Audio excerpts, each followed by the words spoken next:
আসসালামু আলাইকুম। আজকে রান্না করব লাউ দিয়ে নলা মাছ। এই জন্য প্রথমে নলা মাছগুলোকে আমি সুন্দরভাবে কেটে ধুয়ে ভেজে নিচ্ছি। এখন নলা মাছগুলো সুন্দরভাবে ভাজা হয়ে গেলে উঠিয়ে নেব। এখন সে একই কড়াইয়ের মধ্যে পেঁয়াজ কুচিগুলো সুন্দর করে ভেজে এর মধ্যে একে একে হলুদ গুঁড়া, আমি এখানে হাফ চা চামচেরও কম হলুদ গুঁড়া, 1 চা চামচ মরিচ গুঁড়া আর 1 চা চামচ আদা রসুন বাটা দিয়ে মশলাটাকে ভালো করে কষিয়ে নেব।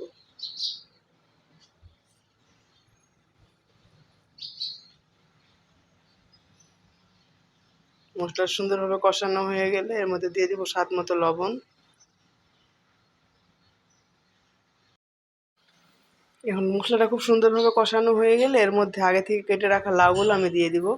লাউগুলো মশলার সাথে খুব সুন্দরভাবে আমি এখন কষিয়ে নিব। লাউটা সুন্দরভাবে এখন আমি মশলার সাথে মিশিয়ে নিব।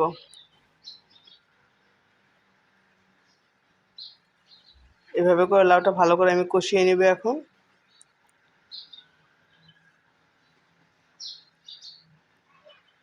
লাউয়ের মধ্যে আমি এখন হাফ কাপ পানি দিয়ে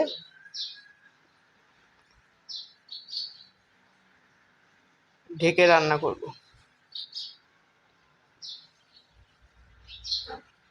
এভাবে যখন বলক চলে আসবে এর মধ্যে আমি দিয়ে দিব হাফ চা চামচ পরিমাণ চিনি। এতে করে লাউটা খুব তাড়াতাড়ি সিদ্ধ হবে আর খেতেও ভালো লাগবে। এখন আমি ভাজা মাছগুলো দিয়ে দিব লাউয়ের মধ্যে। ভাজা মাছগুলো দিয়ে এবং সুন্দর করে এখন নেড়ে নেব।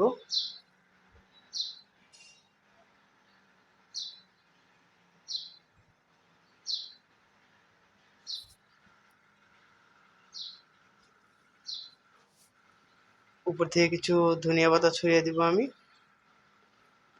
ধনিয়া পাতা দিয়ে আমি প্রায় 2 মিনিটের মতো রান্না করে নামিয়ে নেব। এতে খুব সহজেই তৈরি হয়ে গেল আমার নলা মাছ দিয়ে লাউয়ের রান্না।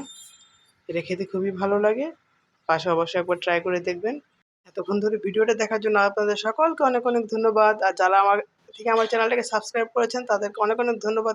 আমার ভিডিওগুলো যদি আপনাদের ভালো লাগে তাহলে অবশ্যই সাবস্ক্রাইব করবেন। আল্লাহ হাফেজ।